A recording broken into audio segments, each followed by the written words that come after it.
હવે મોરબી જિલ્લાના જેતપુર ગામે જે પાર્ટ 3ની શરૂઆત થઈ છે તેમાં બહોળી સંખ્યામાં સરપંચો અને હજારોની સંખ્યામાં ખેડૂતો આગેવાનો પધાર્યા છે.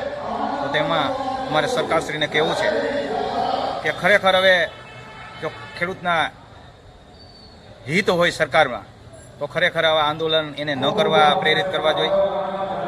અમને એવું દેખાય છે સરકાર ખેડૂત વિરોધી છે.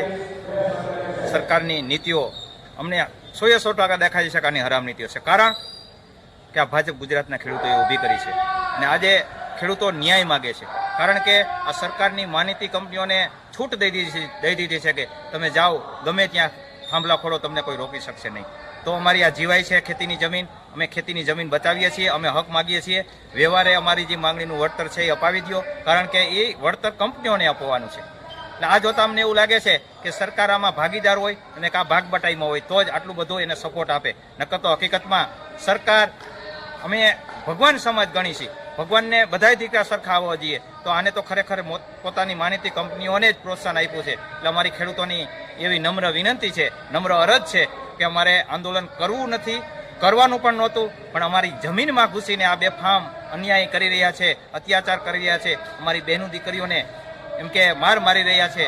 તો અમારે હવે કાયદો હાથમાં ન લેવો પડે, સાંજમાં સમજી જાય. અમારું ખેત ઓજાર છે એ ખરપ્યો અમે હાથમાં લીધા પહેલાં આ સરકાર અમારી માંગણી પૂરી કરી દે. અને જો આ લાંબુ હાલ્યું તો આ કંપનીઓનું કામ અટકી જશે.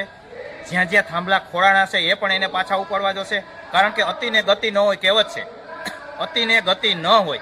તો અમારે વિકાસ થતો એમાં અમને વાંધો નથી, પણ અમને વળતર આપ્યા વિના અમારી આ જીવાયની ખેતીની જમીન છે એ પડાવી લે છે. અને હકીકતમાં આ જે હાઈ પાવરની જે લાઈનો છે એના તાર છે એમાં કેટલું નુકસાન થવાનું છે એ અમને બધું એવું દેખાઈ ગયું છે. કારણ કે એની નીચે અમે કામ પણ કરી શકવાના નથી. કારણ કે વરસાદનો માહોલ હોય, વીજળીના ચમકારા હોય અને કોઈ શોર્ટ સર્કિટ થાય તો અમે અમારો જીવનો જોખમ છે. અમારા ખેત મજૂરો કામ કરતા હોય, અમારા પશુઓ અહીંયા એની નીચે અવર જવર કરતા હોય. તો ખરેખર હવે આ એક સરકારની એક બદદાનત એવી છે કે આ શું કરવા જઈ રહી છે. એટલે અમે હજી પ્રેમથી કહીએ છીએ કે પાર્ટ 3ની શરૂઆત થઈ છે.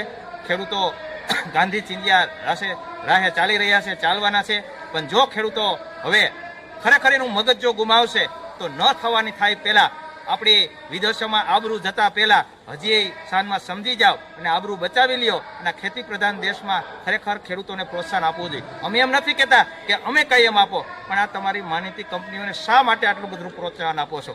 જો ખરેખર તમારામાં ખેડૂતોનું હિત હોય તો અમારી માંગણી પૂરી કરી દો. પાર્ટ 3ની શરૂઆત થઈ ગઈ છે અને ખેડૂતો ગાંધી ચિંધ્યા રાહે ચાલે છે. અને જો કાયદો હાથમાં લીધા પહેલાં નહીં સમજો તો તમારે આવનાર 2027ની ચૂંટણી અમે તો અહીંથી જાહેરાત કરી દીધી છે, ચૂંટણીનો બહિષ્કાર જ કરવો છે.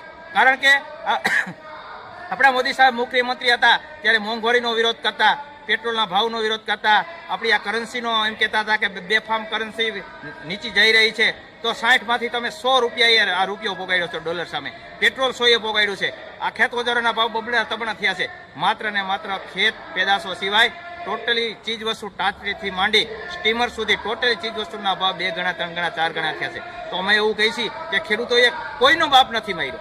અમારી વેદના બોલે છે, અમને તમે બોલાવ્યા છે. ખેડૂતોએ કોઈનો બાપ નથી માર્યો. ખેડૂતોને ખેત પેદાશોનો ભાવ આપો, આ બટકું સહાયો આપી ખેડૂતોને ભિખારી ન બનાવો. અને આ રહી વાત આ થાંભલાની, તો અમારી આ જે માંગણી છે એ વ્યવહારે અમે માંગીએ છીએ. કારણ કે અમારી જે ખેતીની જમીનમાં થાંભલો આવે છે, જે તાર પસાર થાય છે, તો અમારી જમીનના ભાવ પણ ઘટી જાય છે. ધારો કે 10 વીઘા જમીન હોય, એમાં એક ભાગમાં થાંભલો આવ્યો, 2 ભાઈ હોય તો એ ભાગ કોઈ સંભાળવાનું નથી, ડખા થવાના છે. અને એથી વિશેષ તમે જમીન માપણીમાં ગોટાળો કર્યો છે. હકીકતમાં આ એક ખેડૂતોને કજિયાનું ઘર ઊભું કર્યું છે.